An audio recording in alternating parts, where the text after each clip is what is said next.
Hello, and thanks for coming to join us today.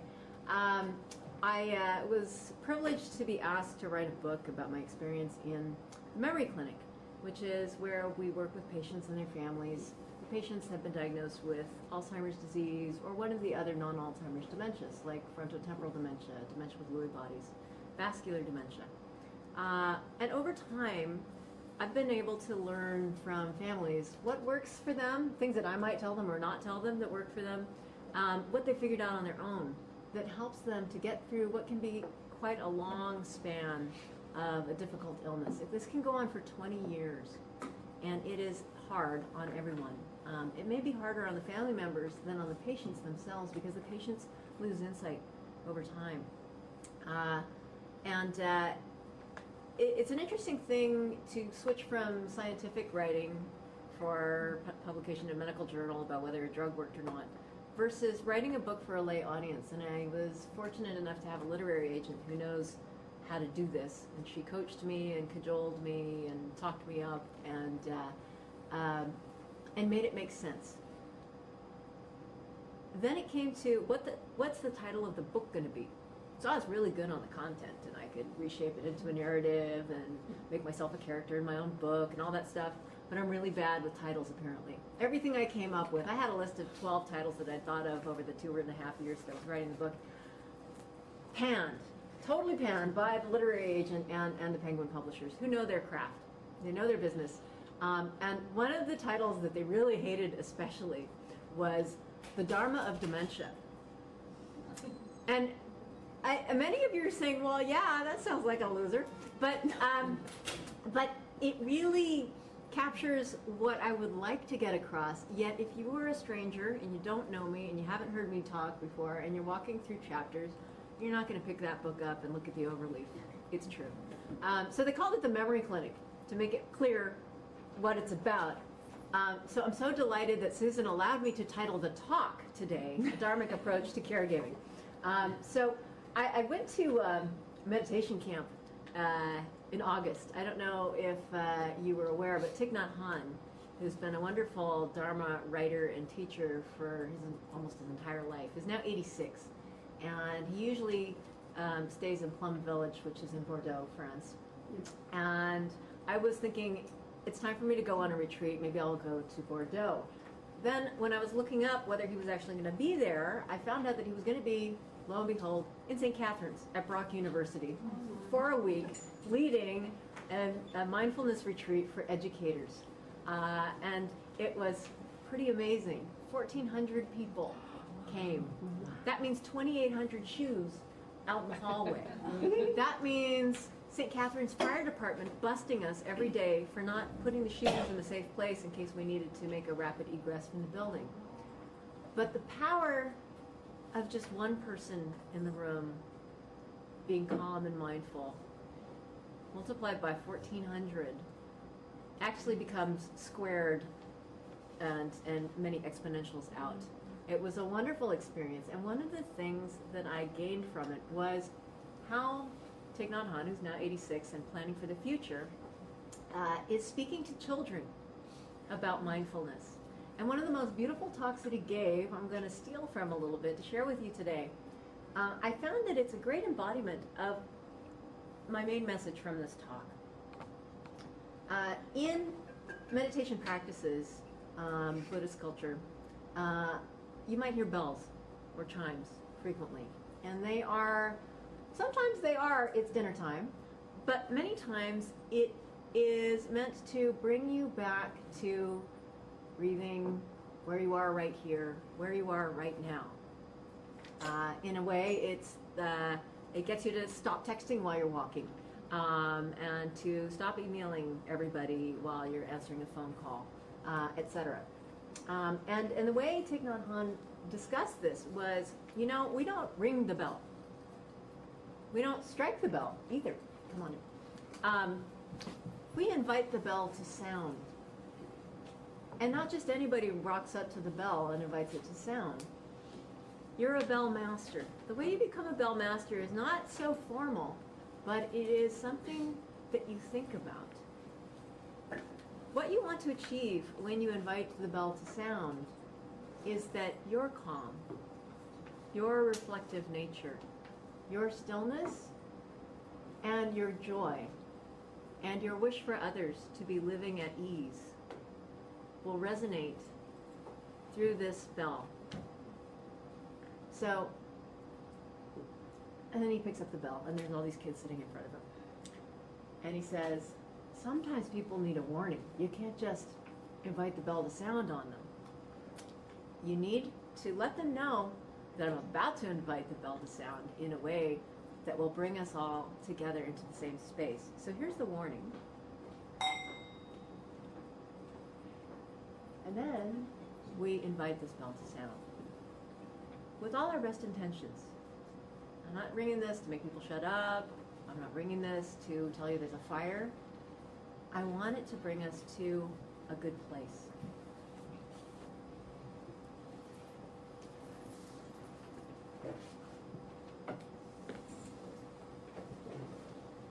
I might take a couple of breaths.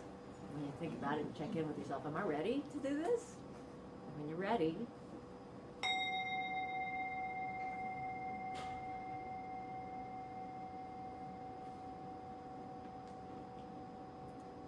I think the most successful of caregivers are the ones who can do this, not even necessarily with a bell. By their presence, they have a ripple effect of, I am here with you as you are right now. And I'm not agendaizing our time together.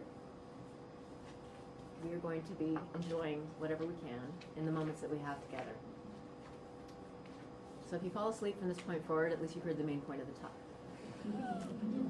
All right, so the other thing I learned from the book-selling industry is that I'm too long-winded to give the elevator pitch for what is your book about. I would have to ride up and down and back up again in the elevator with you. I've put 3 items on the board above me here.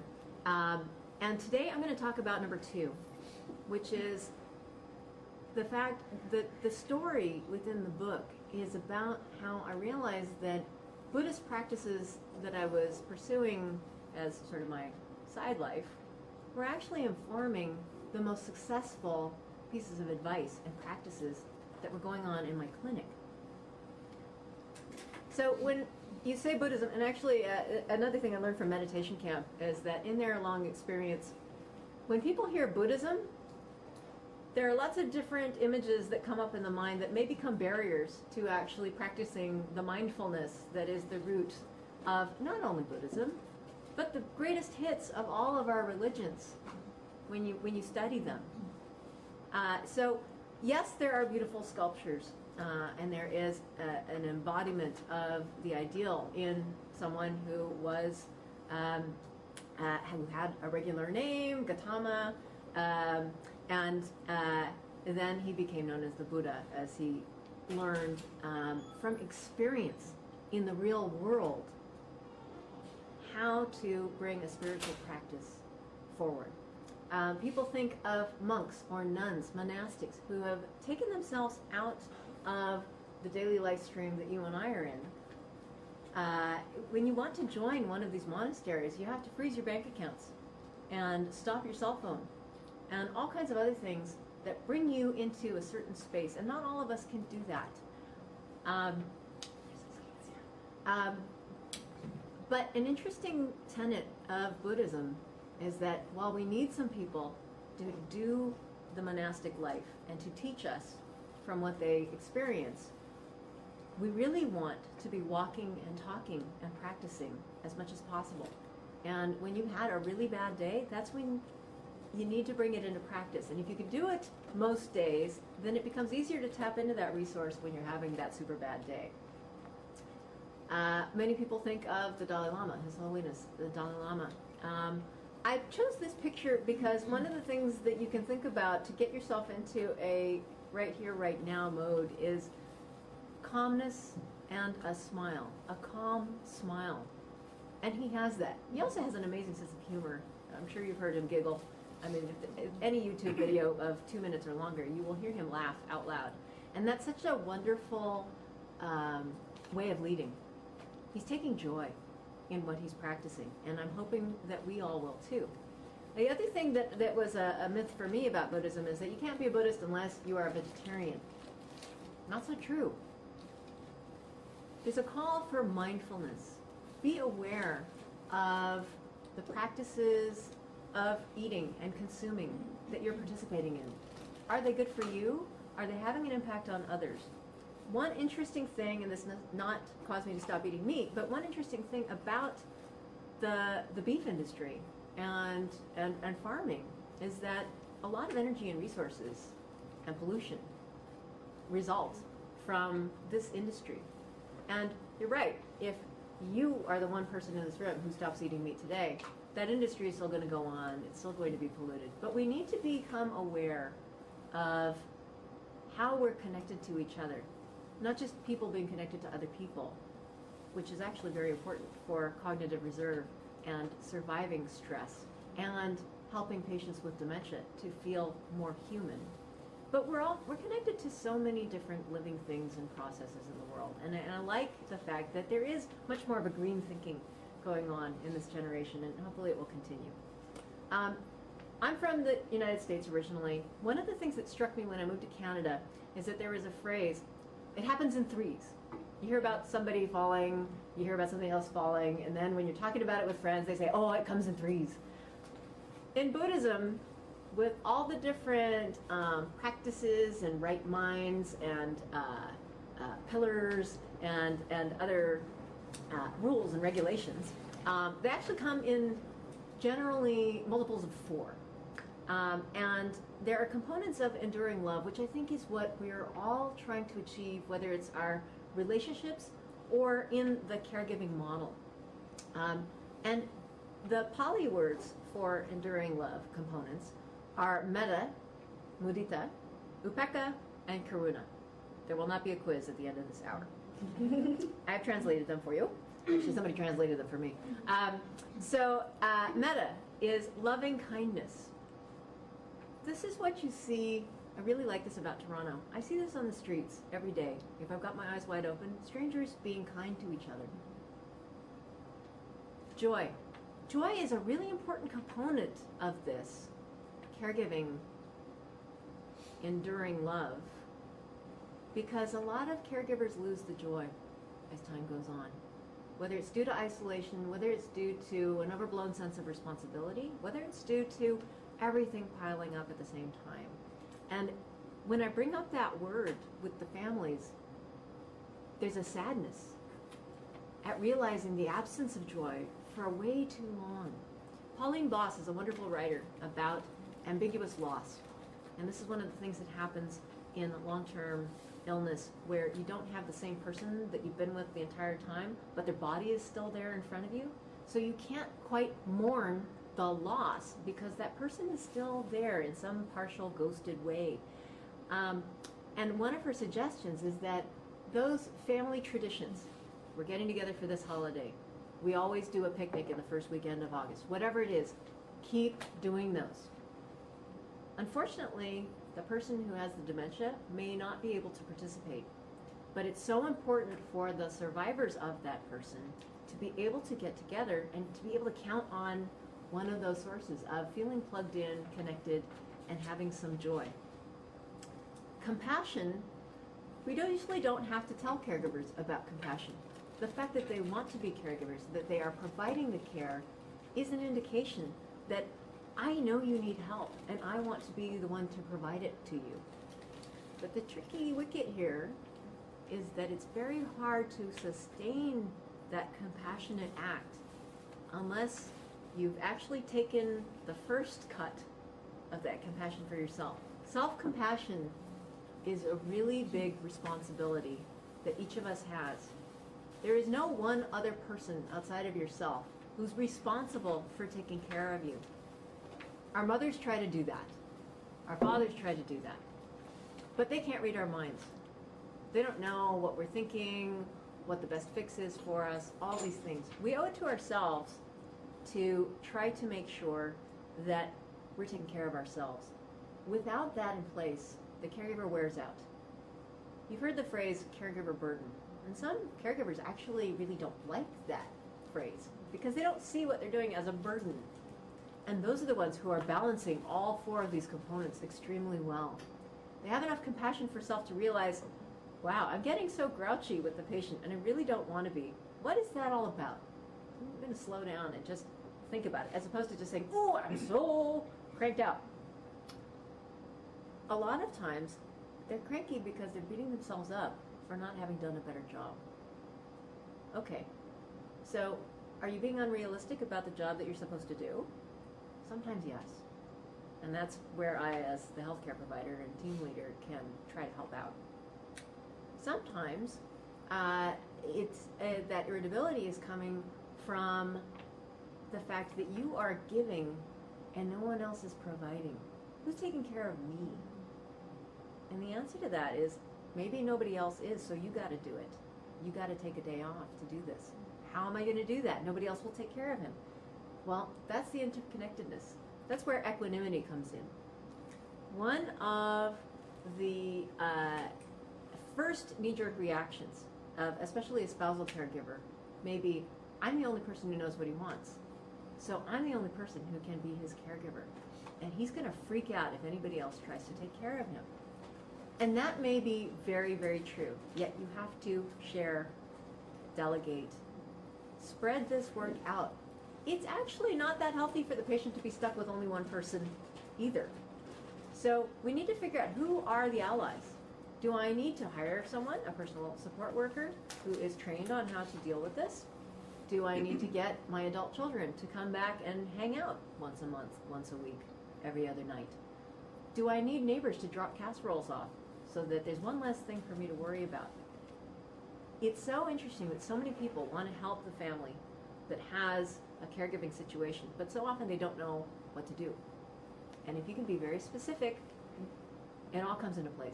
People can't do enough for you once you've put a very concrete list of when you want it and what do you need. Equanimity, in and of itself, is about no discrimination. Whether you say something positive to me about my talk, or you say something that's more of a constructive feedback, or maybe plain old negative, it's all interaction. It's all people sharing with me what's going on in this room right now. It's all important in the same way, or unimportant in the same way. Equanimity is also that thing that can bring you resilience during change. Life is about changes. Whether you're growing up, or in the case of dementia, maybe growing down. We don't know who's going to develop the dementia nearest us.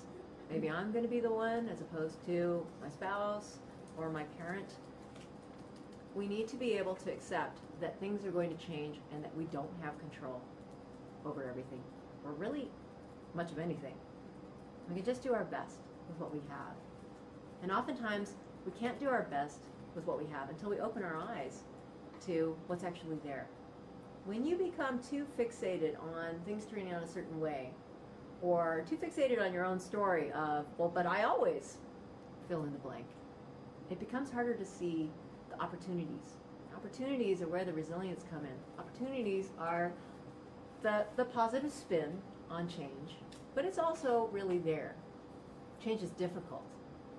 Resilience is not easy, but an equanimity of, I would like to think I'm the best caregiver for him, but at the same time, I know that other people need to be involved for his sake and for my sake.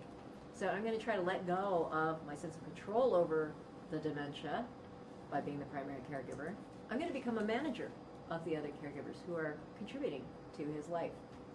So loving kindness, or metta, joy, equanimity, and compassion need to be happening in order for caregiving to be sustainable over the very long haul that is dementia.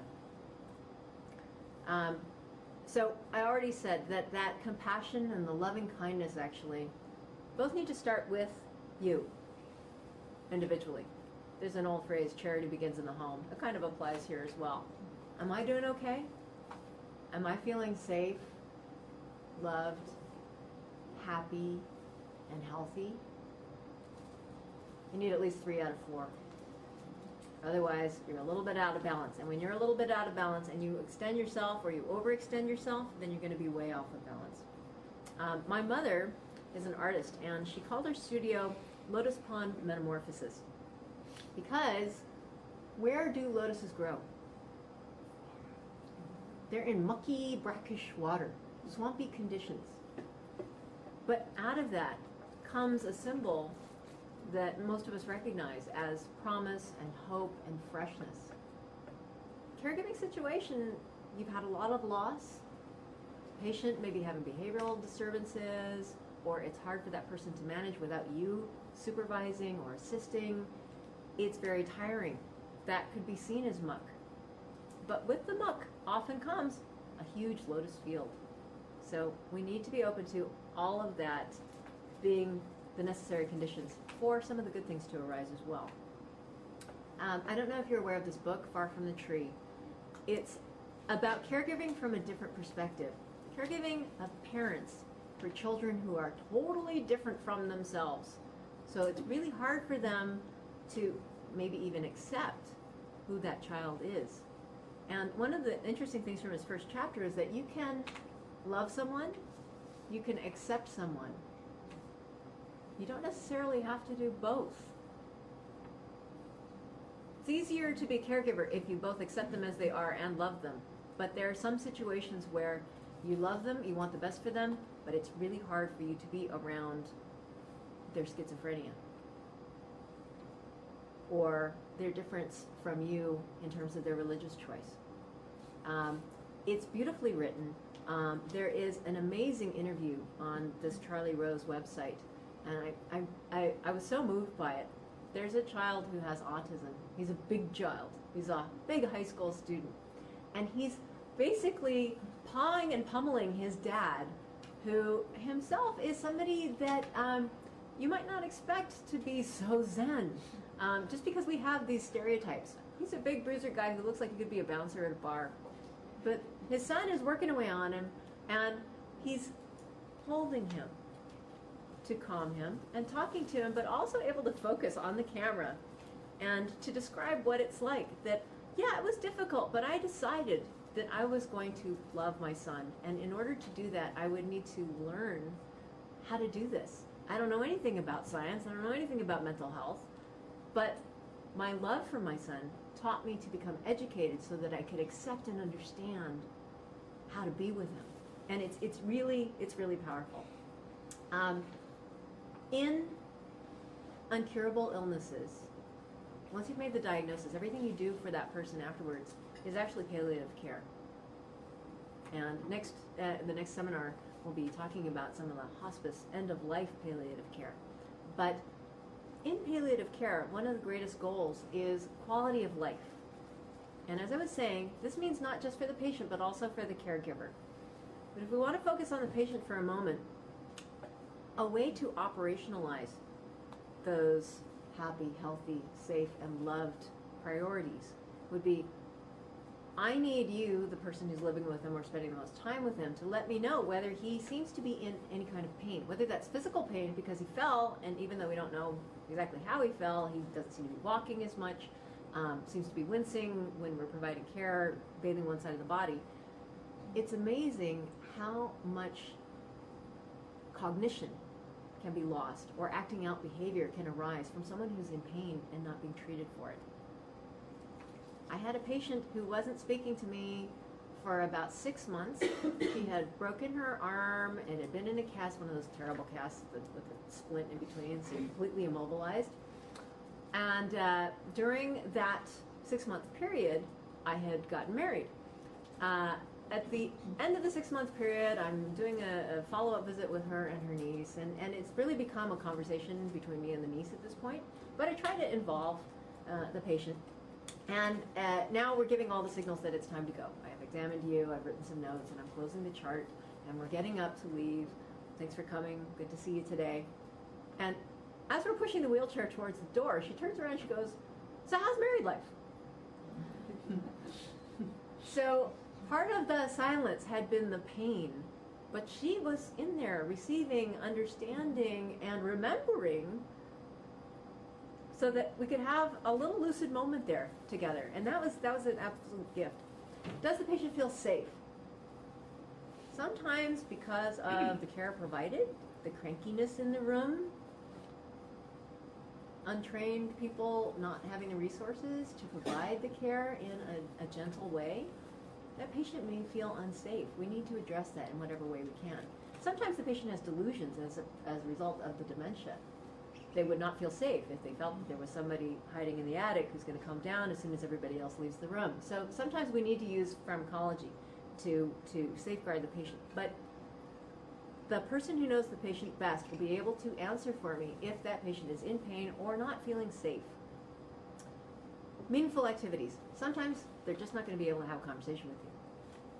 Sometimes they're not even really going to be able to watch TV successfully. Sometimes they really just need to be able to go outside on a wonderful day like this and enjoy the sunshine for 10 minutes, and maybe the family dog is sitting next to them. Was there a meaningful activity?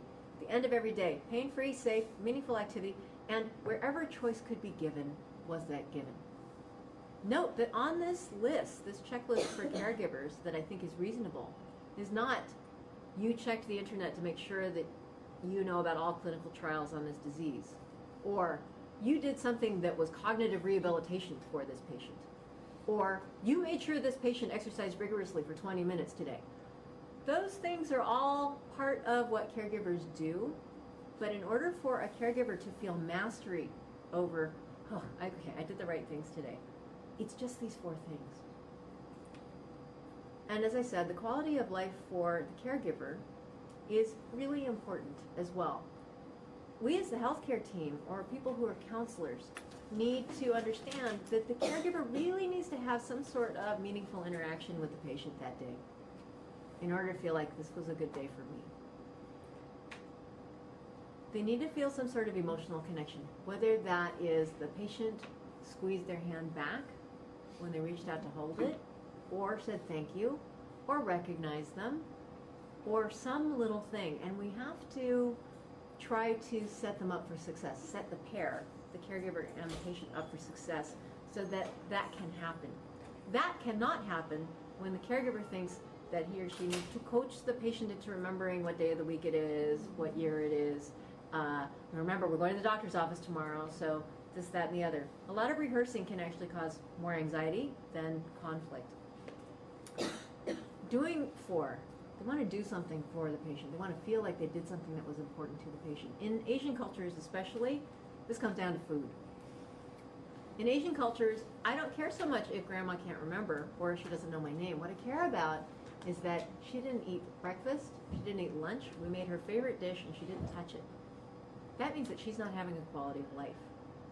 So as time goes on with dementia, patients develop difficulty swallowing, or they don't have good judgment about what is edible, what's not edible, how big to cut the food, all that stuff. So we try to make sure that caregivers are given enough education so that they can do the feeding for as long as possible and in a safe way. The other thing that I need to remind caregivers is that instead of the coaching and the cajoling and the rehearsing, sometimes it's just really nice for the patient to be there with him or her in that moment. Downtime is actually also quality time, and at this point in this person's life, downtime, being able to rest together, no TV, no music, we're just here together.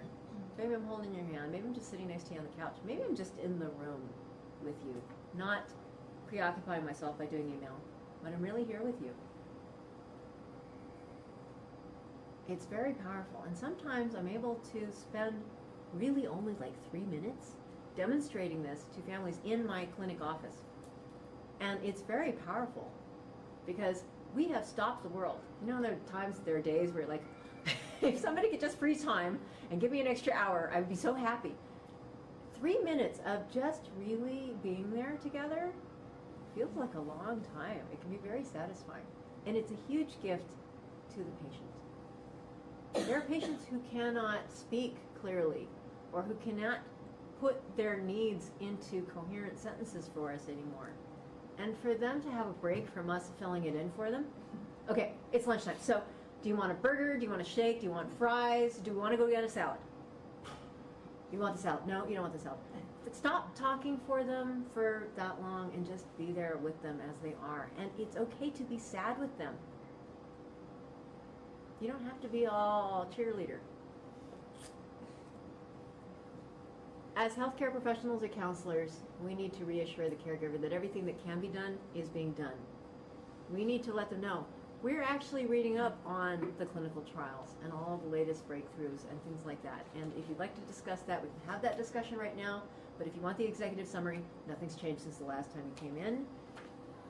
I do recommend that you let the day program people have your loved one for a couple of days out of the week, etc. Somebody, actually, my social worker from our team said something really profound to the residents that we were training on Friday morning of last week. She said, I'd really like for everybody to stop calling the patient your loved one, because sometimes they're not loved. Sometimes they're accepted by the caregiver, but not necessarily loved anymore. And that may have to do with the pre-existing relationship. And it may be more stressful to the caregiver to have your loved one superimposed onto them than we know. And of course, they're not going to say in front of the patient, you know what? You got to stop calling him that and call him Bill instead, because that's his name. We just need to be aware and mindful of these possibilities. At a certain point, caregivers may become so frustrated with what's going on that it may be helpful not only to listen to them without judgment as much as possible, but then to help them to reflect on whether they are bringing something to the table that is creating a conflict or which is causing them some unhappiness. In one instance, when you're talking to them about behavioral disturbances and behavioral management, it's very frequent, it's human nature, for us, if we know somebody else really well, to interpret their actions for a third party. So what Susan's really doing right now is she is maintaining the webinar. But maybe I would interpret it for you as, Susan is so nervous about my talk that she's tapping away on her computer. I think she's calling for help. And then you as a third party don't really know what the right intervention is, because you saw Susan and she doesn't look like she's lost any confidence in me at all, but she's done something and I'm trying to tell you about it. So how are we going to get at that? Well, as the healthcare professional, you say, okay, I hear what you're saying. It sounds like there may be some doubt, but what is she actually doing that makes you think that? And in dementia, sometimes people do repetitive actions or keep messing with things because they're trying to get stimulation. They can't do their usual hobbies and activities. So what they're doing is they're just trying to have some kind of connection with the world. And that's not anxiety. So I don't need to give them a benzodiazepine to slow that down. I need to give them something to do. Something to do may be a puzzle, something to do, maybe bubble paper. Mm-hmm. Amazing. For restless patients who need to have some sort of immediate gratification, bubble paper. There's an iPad, iPhone app that is bubble paper. You can pick the big bubbles, you can pick the small bubbles. You don't even have to carry bubble paper around. It's that easy. Coming back to caregivers needing to reflect on, what am I bringing to the table? Are my expectations fair? I really want him to be the same lovable guy that I married 40 years ago. That's fair to feel that way. Yet, there's some parts of that he's not going to be able to do. And if you haven't given yourself the space to mourn that loss, again, we're at the ambiguous loss topic. If you haven't given yourself time to think about it and to go ahead and be sad about it and share that with somebody else, it's going to be in the background. It's going to be that little gray cloud every time you're interacting with him. So we need to adjust the expectations, but we also need to address what's been lost. Don't just sweep it under the rug as, oh, well, that's an unnoble thought. And then the check-in. Safe, loved, happy, healthy. If not, what can I do to get that back into balance? Now, while it's your responsibility as a caregiver to check in with yourself about this, it's not your responsibility as a caregiver to come up with all those resources for yourself. There are times where I've had caregivers who have a spouse with dementia, very devoted to the spouse, providing a lot of care, but they don't have somebody to go out on Saturday night with, go to the movies. There's no snuggle time. These are things that they need as part of their full lives. So they might actually have a girlfriend or a boyfriend who's helping them get through this. And kudos to those girlfriends or boyfriends who know that the priority is somebody else, who's had a longer shared history with this person, this caregiver, but they're happy to be part of the support crew.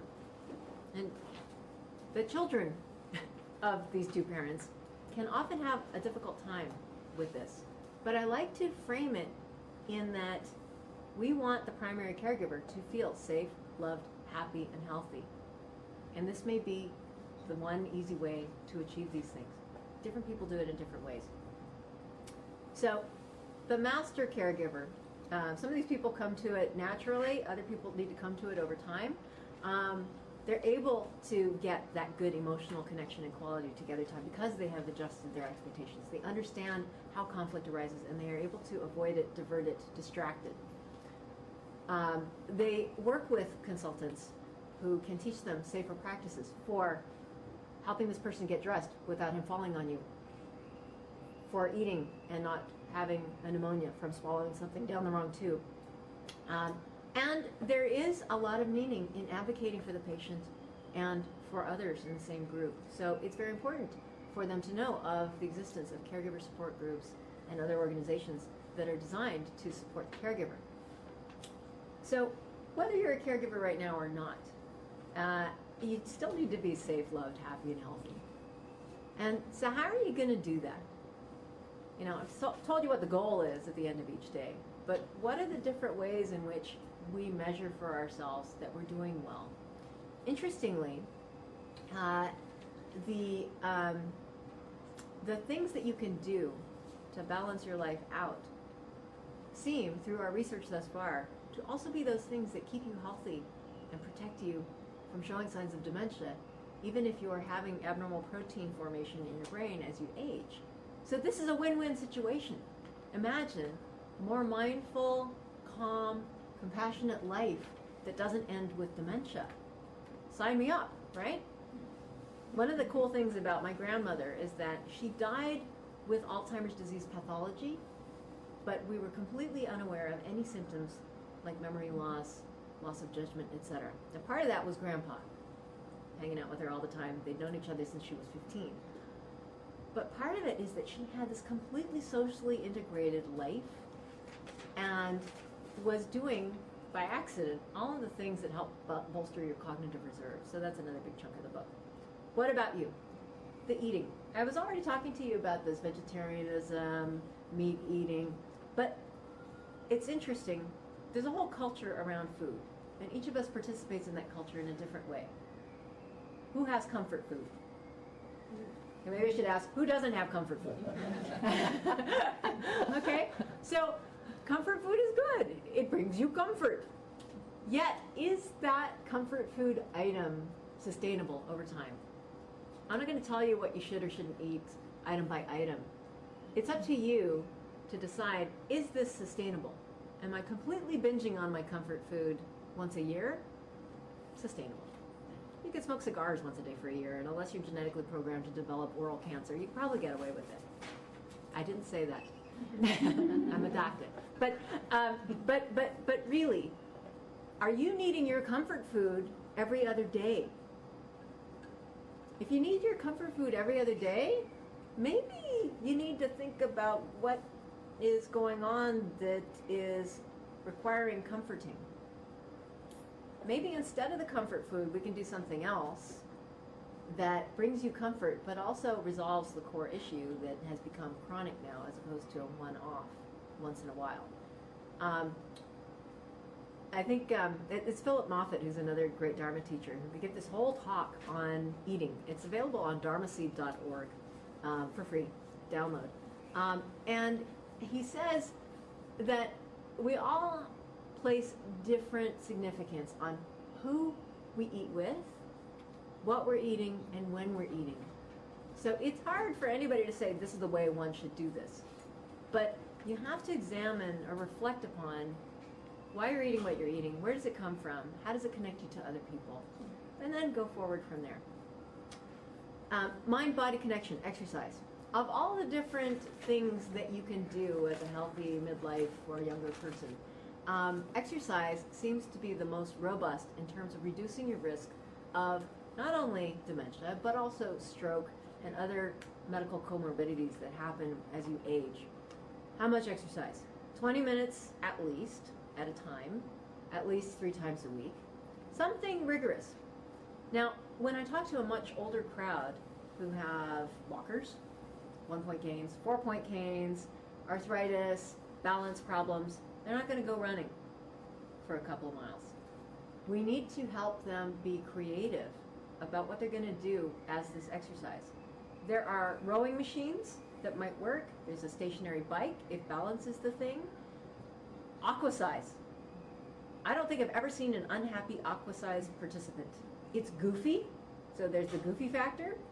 It's safe, unless you don't know how to swim. And it's social. I think one of the benefits about exercise, besides just the exercise and the cardiovascular tone and the use of oxygen and getting more blood into the squash, is the fact that in most cases, exercise is a social event. I became a gym rat without even really realizing it, just because I liked the other people that I was working out with. So there's conversation, there's connection. Social networks is number 4 on my list, but I'm going to cut straight to that one for a second. It is your connectedness to other people that help you to feel a quality of life and a meaning to your day. Did you help somebody out today? Did you have a great conversation with someone? Did you make somebody laugh? Did somebody make you laugh? These are some of the things that bring that joy and that meaning into your life. When we take patients who are old, well, not even patients, when we take people who are old, we take people who are developmentally challenged, we take people who have dementia, and we put them with others of their kind, we're marginalizing. Who likes to be kept outside the room where everybody else is having fun? Nobody. Unless you're unaware that they're having fun. Isolation, feeling isolated, is actually as powerful a risk factor for dementia or Alzheimer's disease as is having diabetes. That's significant. So another thing that we need to do as sort of a public health concern is to make sure that people don't get too isolated for whatever reasons, socioeconomic, mental health, etc. So managing stress. When you are really stressed out and needing your comfort food, your body is releasing a lot of cortisol. Now, this is not a bad thing. It helps you get through the stressful moments. But if you're always having stressful moments, too much cortisol actually leads to shrinkage of a part of the brain called the hippocampus. The hippocampus is the main organizing center, receiving center, and cross-referencing center for storing new information. It also plays a role to a certain extent in being able to access your archived files. So imagine if you're stressing yourself out, maybe by choice. There's some stressors that we choose, and we see them as positive, yet they are stressful. Other stressors we don't choose, and we need to learn how to manage them. Because over time, if you've shrunken your hippocampus down, unfortunately that's the epicenter of the cause of dementia called Alzheimer's disease. So if you've already made yourself vulnerable there, then you're at more risk for Alzheimer's disease than somebody else. This is part of how chronic depression also has a link to Alzheimer's disease, because people with chronic depression have higher cortisol levels.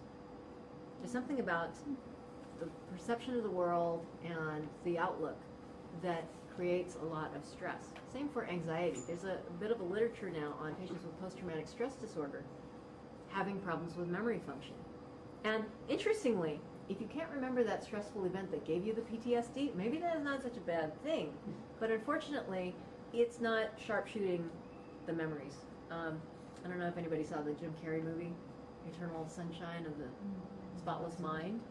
It was a really cool movie because you could take a laptop like this to somebody's apartment, put on EEG leads, and see where their memories were, and snipe out that memory, and then they go on.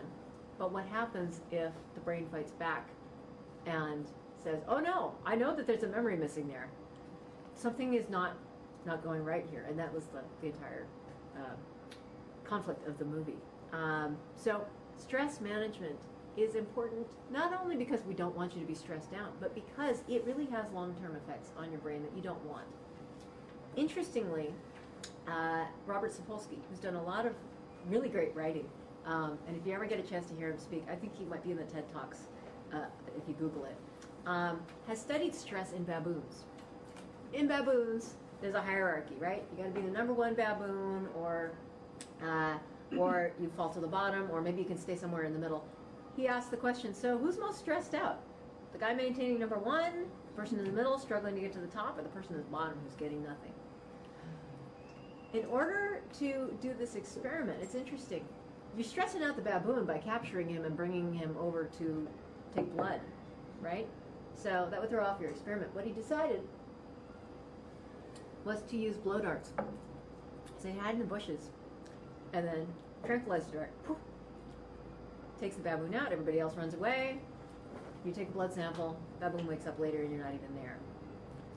Interestingly, when you're shooting from the mouth, you're incredibly accurate. I didn't think about that, but if you're holding a gun or bow and arrow or some other instrument, it's not quite the same as your central axis of the body. Very cool stuff. The name of the book is A Primate's Memoir, and it's like you're sitting in a coffee house talking with him about his work in Kenya. It's one of the best inspirations for young people to get into research because it makes it sound like it's so fun, which it's actually hard work. Anyway, one of the key findings that he's made in the last 15 years is that if you remove the stress, that hippocampus can regain its volume. Okay? So if it's not enough incentive to you to manage your stress because you want to be calm, or because it's having long-term effects on your dementia risk, maybe the thing is that you actually will see a difference, and it won't take that long to see the difference on the MRI scan. It's good stuff. It's very similar actually to the effect of stopping smoking. Like in a month, smokers who are successful in stopping feel better, their blood pressure is better, all sorts of things change. And it's so nice to be reassured that your body can recover. One of the things that concerns me for patients with dementia is that whereas you break your wrist and every day it's going to get better and you're going to regain function and you have that reassurance that things will come back together again. In dementia, they keep getting a little bit more dissipated. And that's very hard for a caregiver to face. Caregiving is a marathon. The lady who's in this Ironman championship was a caregiver to a person with primary progressive aphasia. And at age 40, how old were we at the time? At age 42, she finally qualified for the Ironman championships, which take place in Kona, which I go to very frequently, so I was there as support crew. She finished first in her age category. This is a lot of resilience and planning and training paying off in one event. The event is long. It's not just the Ironman. You swim for 2.5 miles, then you get on your bike for 100 miles, and then you run for 26.2 miles. It's not for people who are really sane, actually. The caregiving journey, if you want to use that word, can be 20 years long. It's very different from cancer, where the patient might die in a year or two, or they get better and then it comes back after a return to normalcy. This is very different. And one of the fun things that I learned, I actually volunteered to be the person on the sidelines who offers water or Gatorade. And the training for the volunteers is make sure you know which hand you're holding which drink in. The athlete will run by and they're on a really quick turnaround time. So they say what they want, you give it to them. So 2 important lessons. Number 1, when I talk to the athletes afterwards, they don't know what they want. They just want something. Just give me something. I don't know what I want. I'm coming by, I'm grabbing something. That's very much like what's happening in the memory clinic. I have families who have been struggling along and they finally come in and they want us to do something as they do a drive-by. And so we need to be able to understand what they want and give it to them, not wait for them to tell us that they want something. The second thing is that when you are a stationary object holding a fluid and a moving object that has perhaps 100 miles of biking momentum behind them takes the cup, most of this drink ends up on you and some of it ends up in the mouth and the gut of the chosen athlete. This is a lot what it's like to be the healthcare workers supporting the caregivers. They get upset, they get frustrated, they might take it out on you or your staff. And when that happens, I meet with my staff and I say, this is having a really tough time, huh? Yeah. And we can manage our stress over it by understanding and having compassion. This did not arise because we did something wrong necessarily, or that we were bad people that day. This is the effect of a stressful situation on a particular individual. And the more we can meet it mindfully, calmly, and be there with them even though they're being really difficult, that actually models for them how they might be with the person that they're trying to take care of. There's a wonderful book that I recommend to you called Unlearning the Basics. It's not in the bibliography of my book because I read it after the book came out. It's written by Rishi Satyavihari, who actually was in the School of Theology here at University of Toronto. Unlearning the Basics is a little bit of a spin-off from Zen Beginner. The things that I took from this very sweet little tiny paperback book was that each of us has our own personal narrative. You may not say it out loud all the time, but it's in your head. When you meet someone for the first time and they say, so tell me something about yourself, that's your prepared speech. My name is Tiffany. I come from California. I really like to be in the ocean whenever possible. It makes me feel good. Blah, blah, blah, blah. When you have a sentence in your narrative that is, I'm the kind of person who always fill in the blank, even if it's you always do something positive or always something positive happens to you, you've shut a door to the possibility that things change and that you are capable of adapting or responding to or being with that change. And I spent like every day for about a week after I read that catching myself with, but I always, oh, no, I don't. Nobody can. You don't always get the short end of the stick. You don't always get the long end of the stick. There's a balance that happens over time. And that's kind of an important thing for caregivers to think about when they have a quiet moment to themselves. Responsive behaviors. I was saying before that there are a lot of patients who cannot be handled at home because they're trying to fill their time by doing something, which may be wandering around, which may be opening and closing drawers.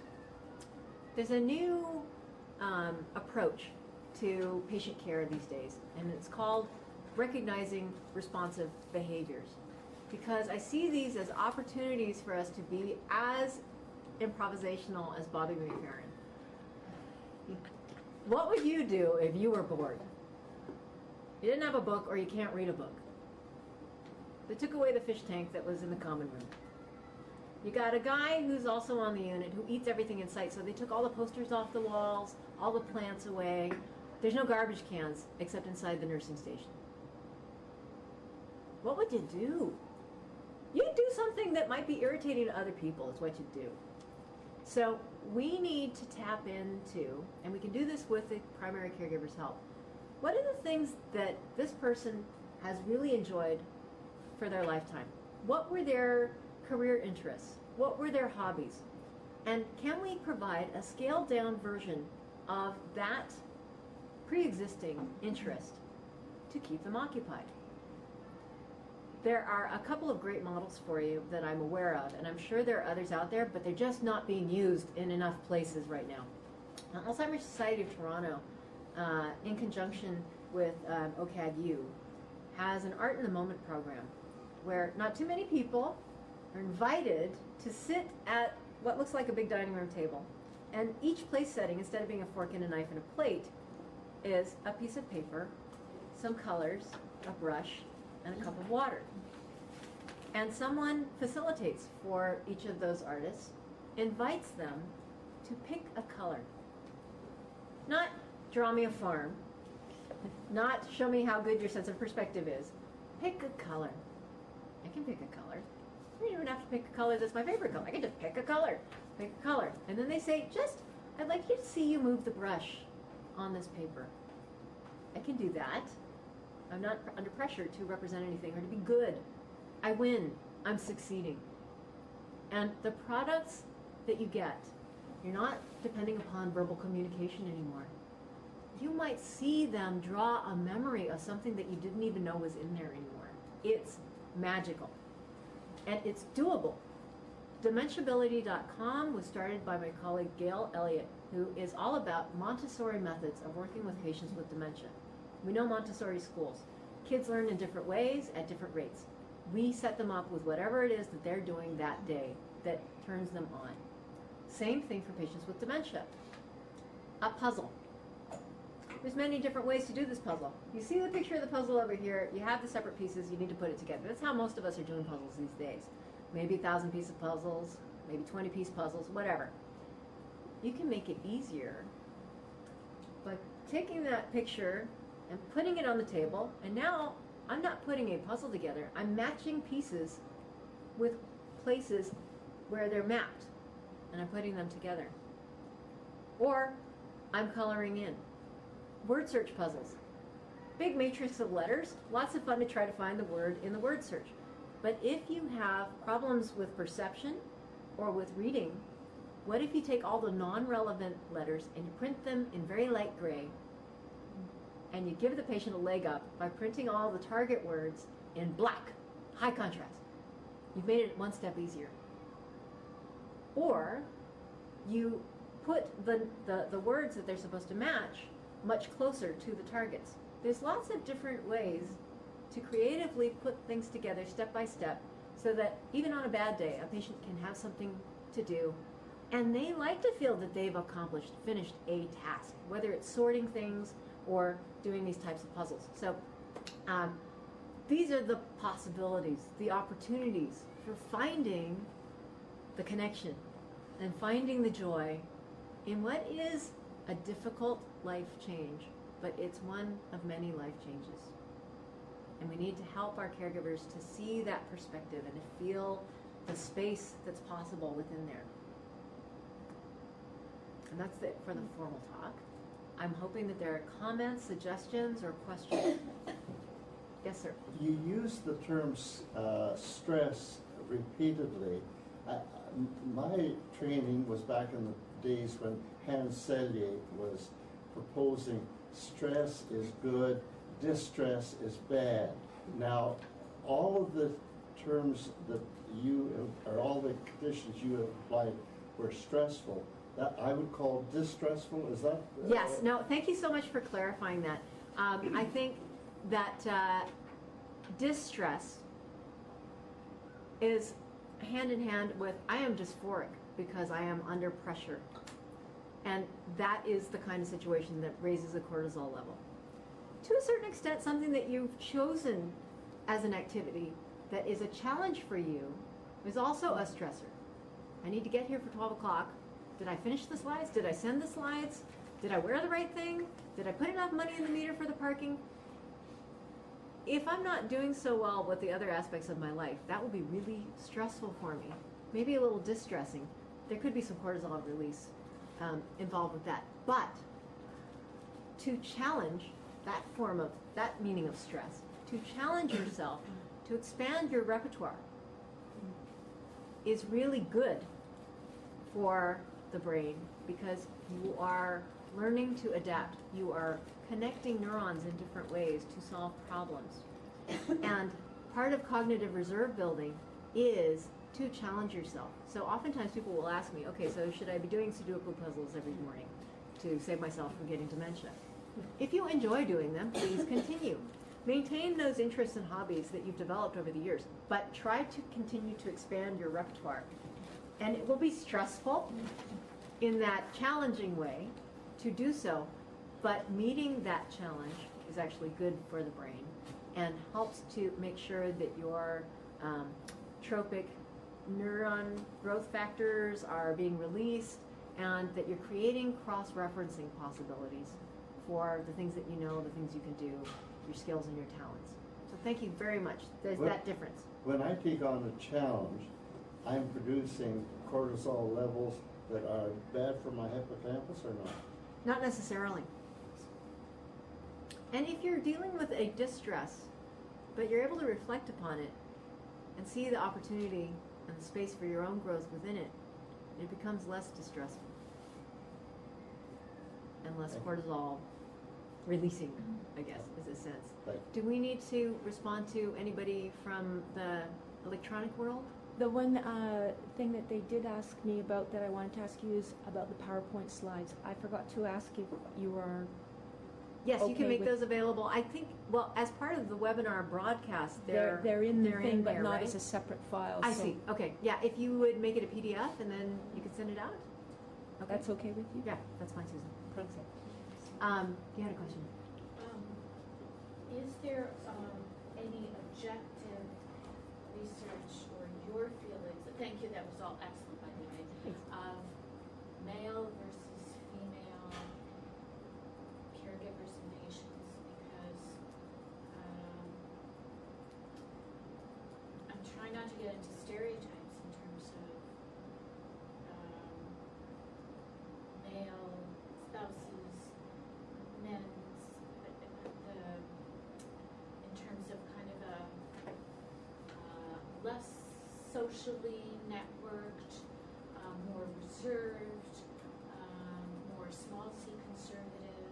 And so as someone is moving into perhaps MCI or into dementia, male versus female, who has always been more gregarious, more outgoing, am I being subjective? Because I'm thinking of mother and husband, spouse as different personalities and aging differently. Is there male, female? Is there research on male, female, and developing dementia? Okay. Is that, And do you mean risk of dementia or what they do once dementia's in the house? Or both? sort of both, Okay. but more So once I think I should repeat the question, a very carefully phrased question to avoid stereotyping, asking after objective evidence of differences between men and women, if there's something about gender split in the risk of getting dementia, whether it's Alzheimer's disease or due to another cause like frontotemporal dementia, and then in the caregiving styles, which may or may not succeed. Starting with one of the things that you actually brought up in your comment, there are men who are good at social networking and there are women who are good at social networking. So that cuts across genders. It is true, and stereotypes exist for a reason, that there are enough people that we see exhibiting a certain behavior or doing something that we say, well, okay, we're going to try to generalize it all the way. And so women are often the social directors of the household. In the generation that is elderly right now, the women did the social direction and the men managed the finances. And when one of them can't do their job anymore, the other one doesn't know, have the first clue how to cover for them. So that's where we as a support team need to fill in the gap and coach them into being able to access the address book. You know, the still handwritten address book with lots of things paper clipped in there. Like, remember who you used to get together with for lunch? We need to call those ladies and ask them to take mom out for lunch on Tuesdays. And they can do that. But we kind of have to bring them back to, okay, we'll break it down into small, we do need to do Montessori methods of social networking for some people who just aren't used to it, or who prefer to be alone for most of their life. So if they prefer to be alone, and they like their little world of two, that can be very challenging to bust into, especially if you're going to suggest that you have someone living at the house who's a professional, who's going to look after everyone. It takes people different amounts of time to come to a point where they can accept help. And so, unfortunately, what's been happening is that sometimes there needs to be a point of crisis at which then we are all on the same page, that it's okay to get a third person involved in this former island of two. And that's unfortunate. There's no objective data that says that male caregivers break sooner than female caregivers do. It has to do with the support systems that they are able to access. One thing that we do have in terms of objective evidence is that, and this was one of those things that you wish weren't true. I just heard it last night. that over time, men who are married find more comfort in the presence and interaction with their spouse. Over time, women in married couples feel the opposite way. This, as you can imagine, would put a little cast on how the caregiving interaction will go. If I was already really irritated with you, and now you're doing things that are dangerous to yourself, and our children are holding me responsible for your well-being, I'm not going to be in a good place. Another thing is that when men have dementia symptoms, they are not coming to medical attention as soon as women with dementia symptoms. It may have to do with the first thing I just told you, where the man is now freaking out that his source of comfort is not working. This thing is not working. Somebody needs to fix this. I don't know that I can necessarily causally link those two findings together, but they make sense to me. Now, in terms of risk for dementia, in the book, chapter by chapter, it talks about different things, practices, comorbidities that increase your risk for dementia, and those cut across gender, across sex. Difference between sex and gender. Sex is XY, XX. Gender is what you identify as culturally, being a woman or a man, or both. And so sex differences in risk for dementia depend upon things that don't necessarily divide out by sex. Sex differences in incidence of dementia, not so much.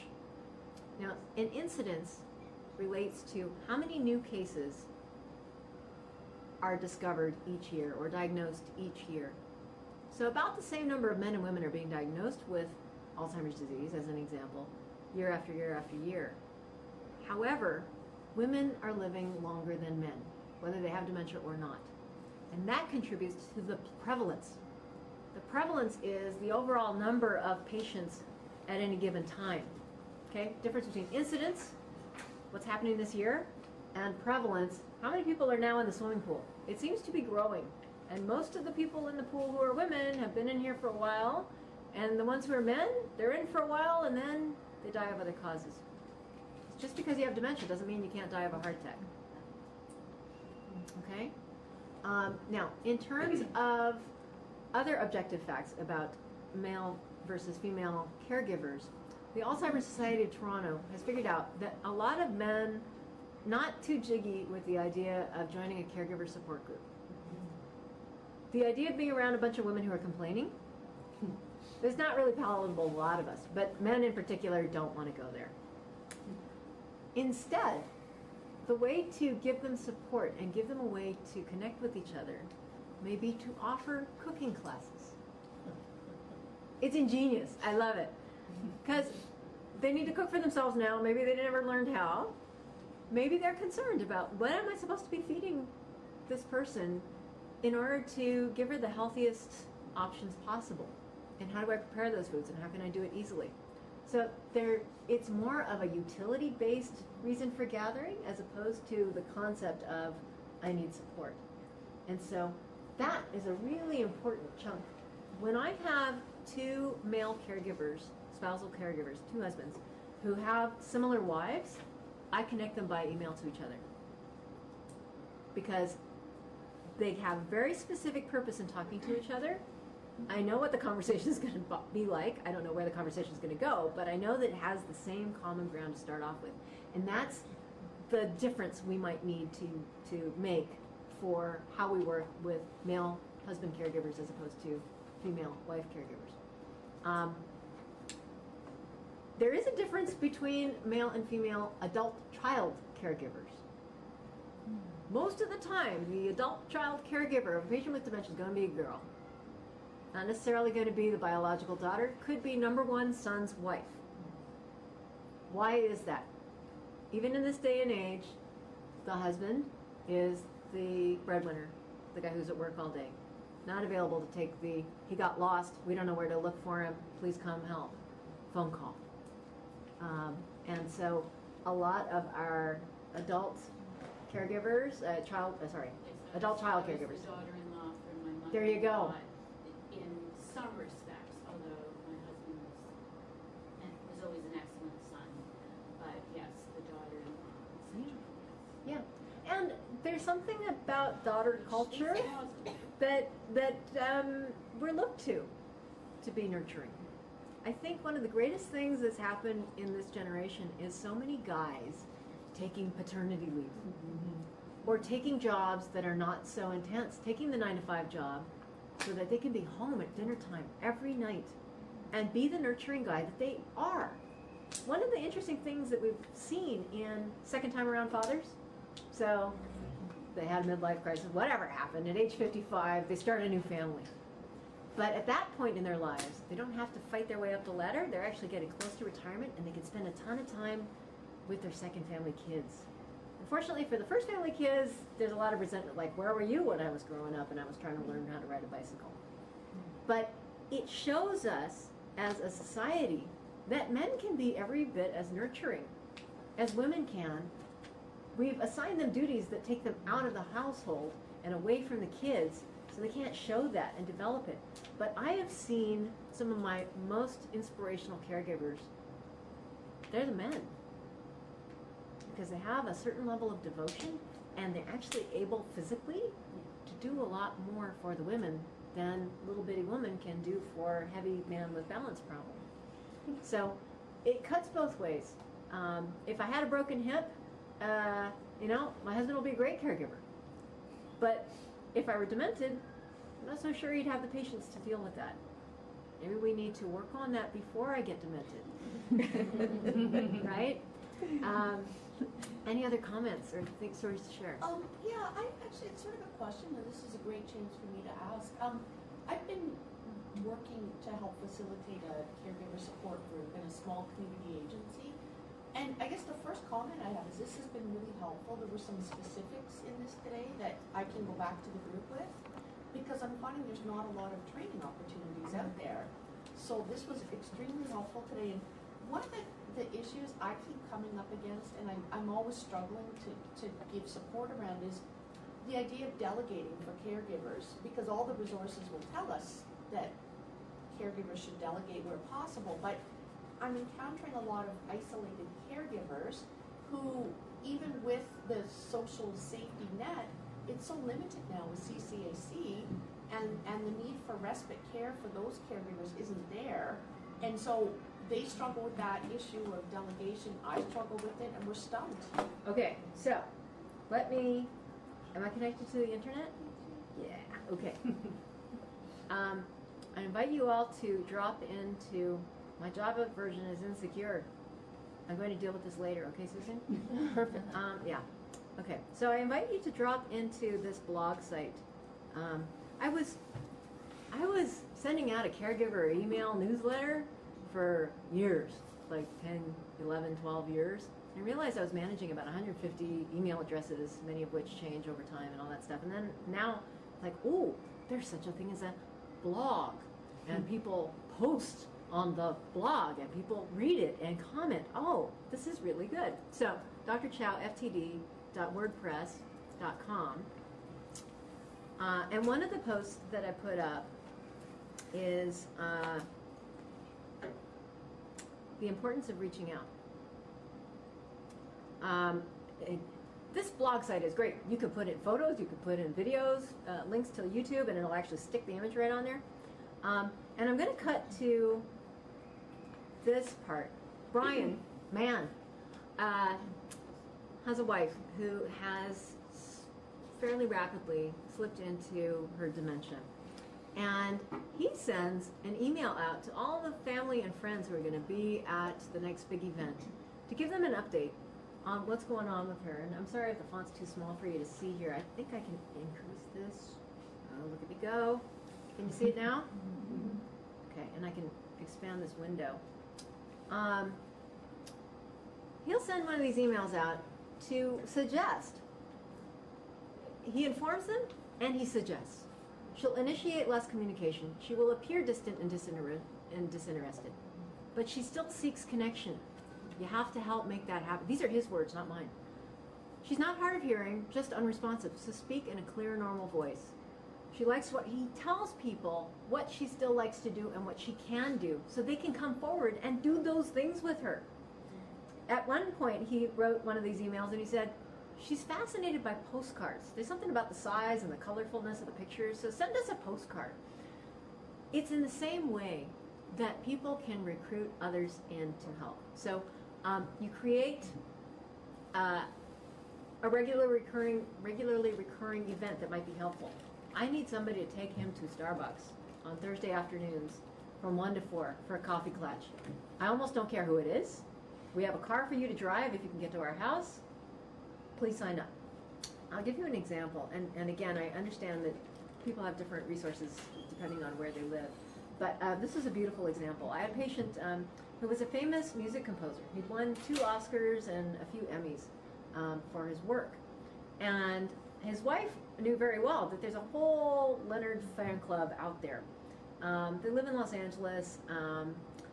USC has a big film school, University of Southern California. So she put on their bulletin board, we need help taking Leonard Rosenman to Starbucks on Tuesday afternoons. She had so many volunteers. She interviewed and chose about 5 young men, and she called them Leonard's Posse. And they organized among themselves, she didn't have to do it, they organized among themselves who was going to have Leonard on what Tuesday. And sometimes there were Thursday visits. And they knew him from before. He had the advantage of being a famous person. And so they could ask him about various experiences he'd had, right, working with Stanley Kubrick or this, that, or the other. Things from his remote memory that he could still access. And they were hearing a story that Judy, his wife, has heard 80,000 times, but they were hearing it for the first time. And they were a rapt audience. And he gets that. You might not understand exactly what they're saying, but he gets, oh, you like this story, I got another one for you. And it was such a wonderful thing because she had wanted to leave him as much autonomy as possible for as long as possible. And so there are ways to tap into natural volunteer populations. So in an isolated rural instance, churches are big community centers.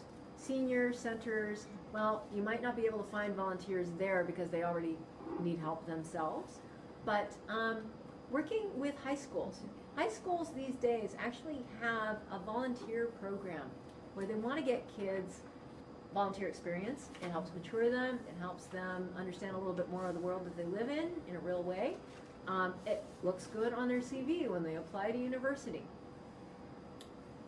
Latch into the local high school office and see if you can ask them to do something specific. Take my guy for a walk in the mornings before you go to school, or after school when you're done. Certainly there's an amount of management that goes on. You gotta choose them well. I mean, it's like getting a personal support worker, but there are people around who want to help.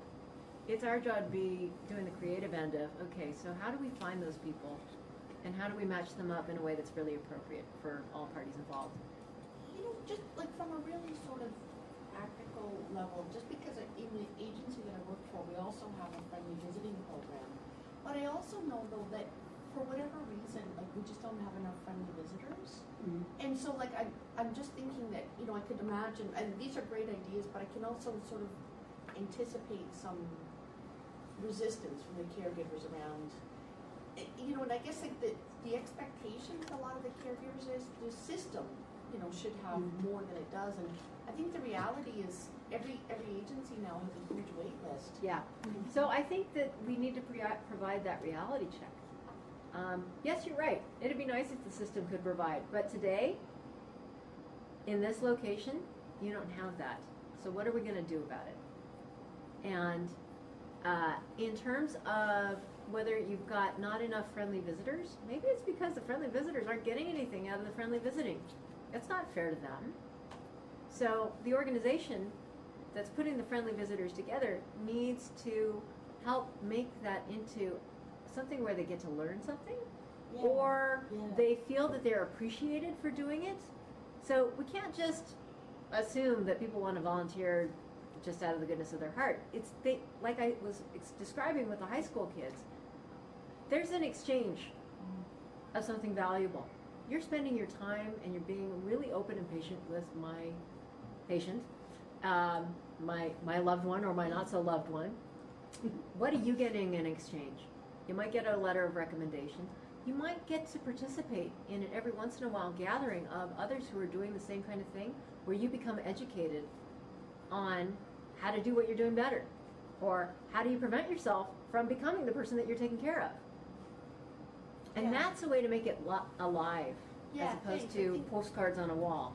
Yeah, I think what you just said, I think in the particular agency I work for, I think that's our missing bit.